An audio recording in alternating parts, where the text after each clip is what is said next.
The Survive Knives GSO-2.7. It's made out of CPM 20 CV, heat treated by Peter's Heat Treat in Pennsylvania. This is a pass around from Bladeforums. The edge is not factory fresh. It's been used and sharpened and used again and resharpened. I've already shaved with this. You can see there's some material gathered on the tip of the knife and along the blade. I have been throwing this knife already, and we'll have that video included. And there's some sap you can see shoved into the grip on the G10 scales. These are black G10 scales. The tang is skeletonized underneath these scales to give it a little bit lighter weight, but it is a pretty hefty knife. You can see from the thickness of the spine, it is about 1/8 inch stock, and it goes down to a 20/1000th of an inch behind the edge, and then a 20° per side cutting bevel, edge bevel, to the apex. The handle is only 3 7/8 of an inch long, which is it's slightly longer if you measure it along the spine than if you measure straight down average through the middle. Underneath the guard where your hand is supposed to fit, you can get 4 fingers on there, but it's only about 3.5 inches underneath this guard, including the pommel, and really you lose about 5/8 of an inch from the flares that are lateral up to the full thickness of 13/16 of an inch down here. So really there's a lot of the handle that you can't quite get your hand on. It seems like it's made for a smaller hand. You can see how it wants to tighten you in there and fit that underneath your thin arm muscle groups, but for me it ends up sticking right in my hand right here. So if I were to buy one of these, and I would probably grind down this little flare at the heel so that it fits more roundly in my hand. Sharp to start with, glides through easily enough.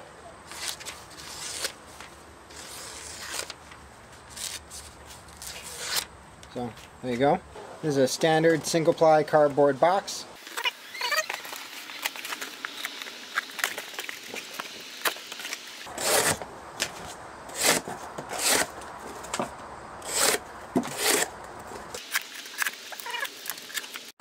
The blade is only 2.7 inches long along the cutting edge,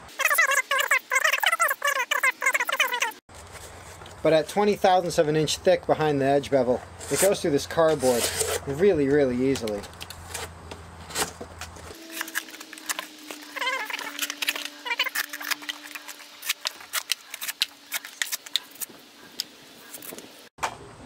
Because the stock is 1/8 of an inch, it actually is a little bit tricky to push it all the way through the cardboard, but having that 20/1000 edge, and then with it's probably like a 5° per side primary bevel, does make it relatively simple. And there's no coating on the blade. This is sort of a peen finish is what they call it. It's sort of like a bead blast finish, and it makes it a nice smooth passage as it slices through the cardboard.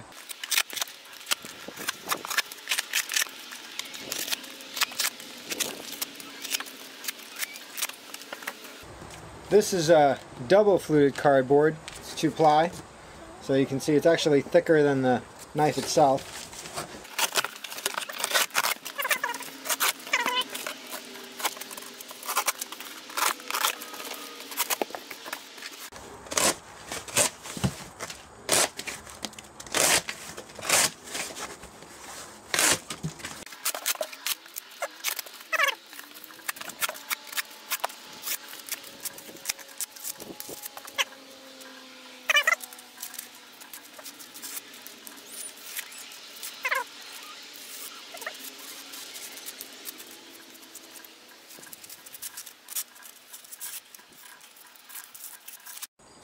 This is like it lost a little bit of its bite.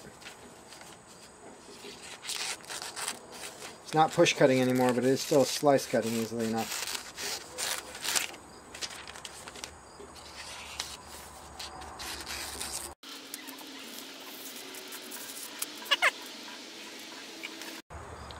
It's just some basic string, cord, nylon thread. Goes through it easy.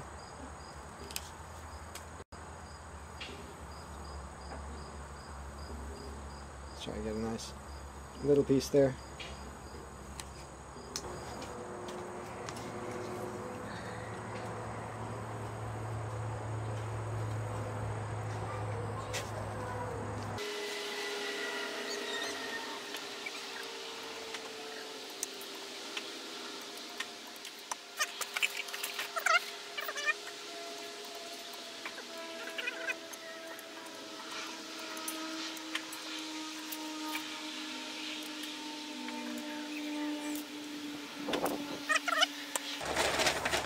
This is an old feed bag.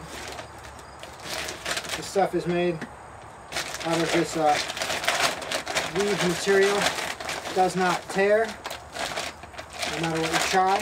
So they usually come with an easy zip, which is what was here, but can also, you know, easily enough cut through.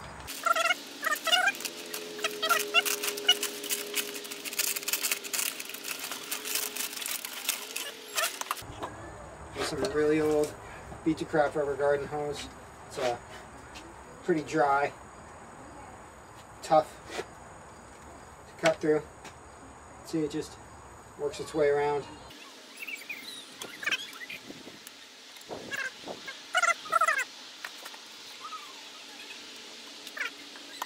There's a bit of a rubber tire.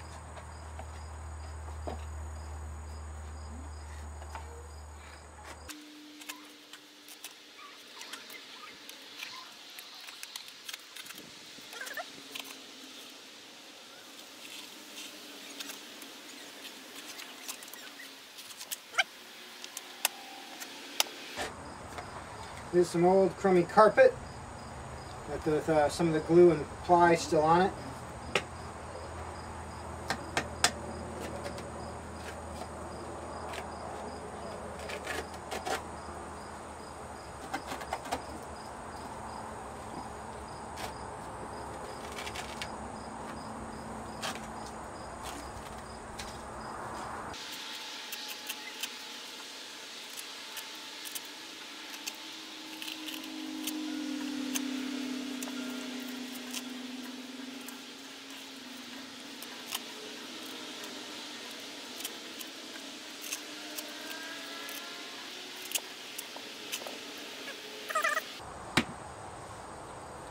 You can see when I hammer down, the guard does hold your hand in place pretty well, so it doesn't slip off the blade onto it. You can also put your thumb on the pommel here to give you a little bit of extra support.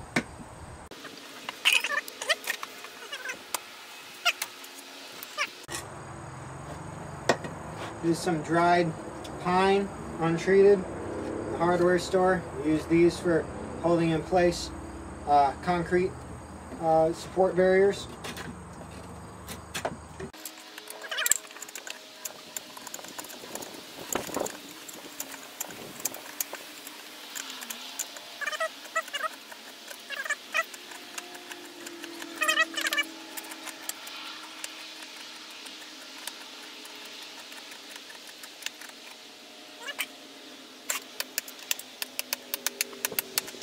There's not nearly enough weight in it, swing it and snap cut it like that. It just doesn't have a lot to it.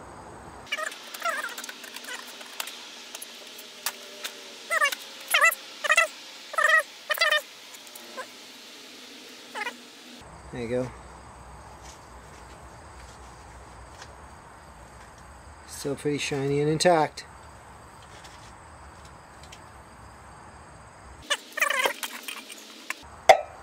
It's an old tin can. First we'll take off this back part.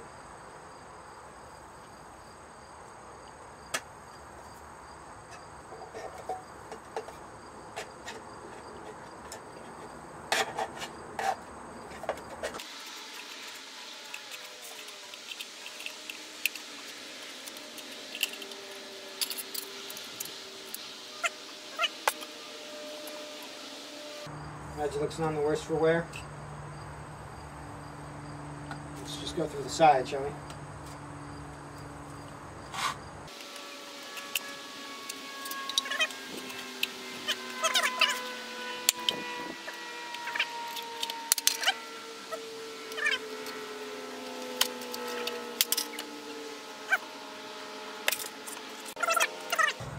This is some steel roofing. You get it at a hardware store. Goes on pole barns, etc. Let's get stick.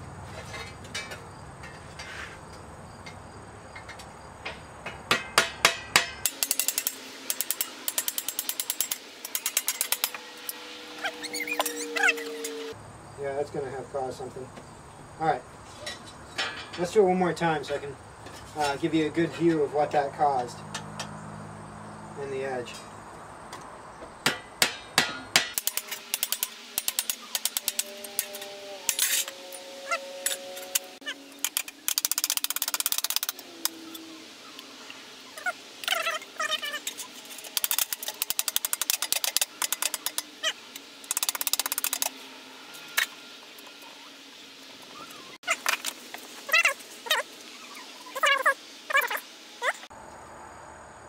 And you can see there's a lot of stuff stuck to the edge.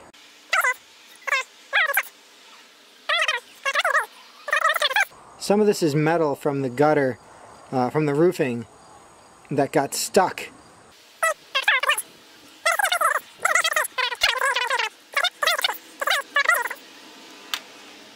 So if you remember when I did this with the CPM 3V and the Crew Forge V, there was much less of this type of damage. This is much more severe. So you can see how much of the apex is now reflecting light. So that'll all have to be repaired. So that's what that looks like.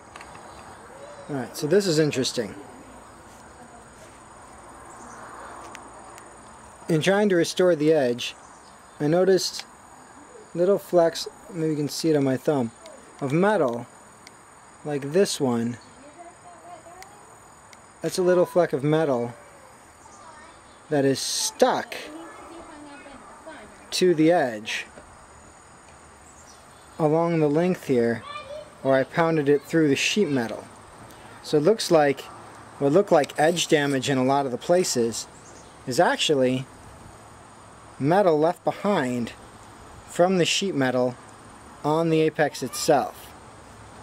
It's not actually damage to the apex, but it's going to take me a little bit to file it off. What I'm trying to do is, instead of using the hone itself, use the corner here as just sort of like a pry to run it along it to remove that material and see whether there's anything that actually chipped out from the CPM 20 CV itself, or whether the flakes of metal are all from the sheet metal.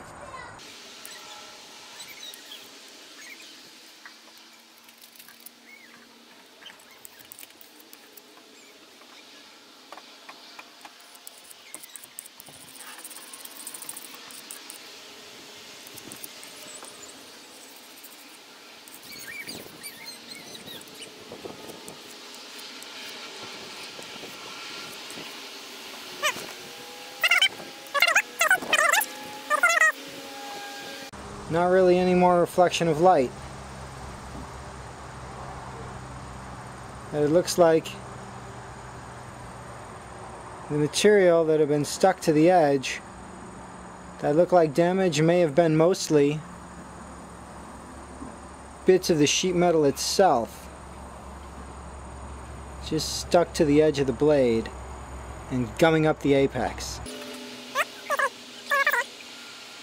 Looks like there's still some damage here, or some material there. It is not as bad as it may have appeared initially. Alright, so there you go.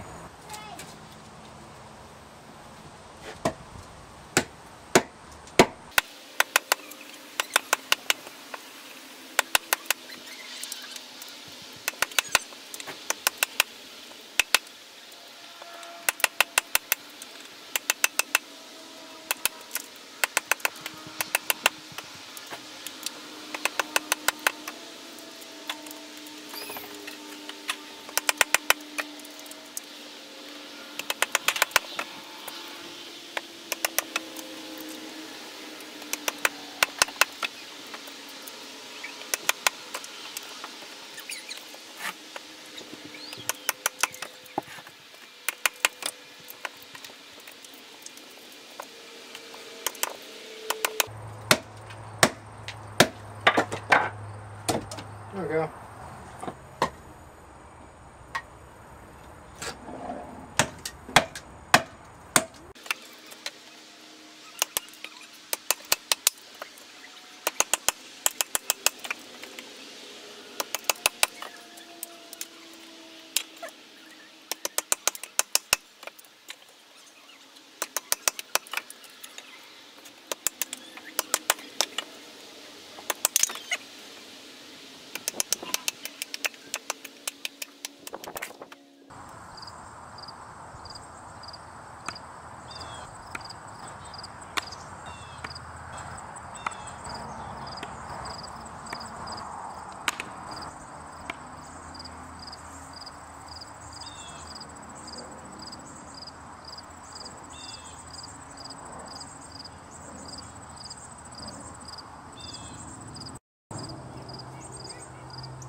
There we go. Much better.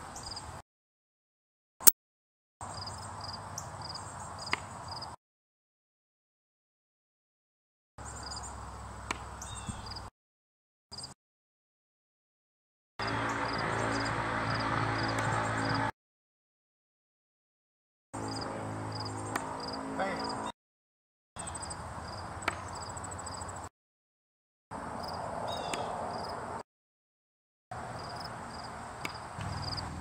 Alright, let's try it with the scales on. These are black G10 micro-textured scales. You can see the little dimples from the machining process. Very evenly spaced. Let's see how well it throws now.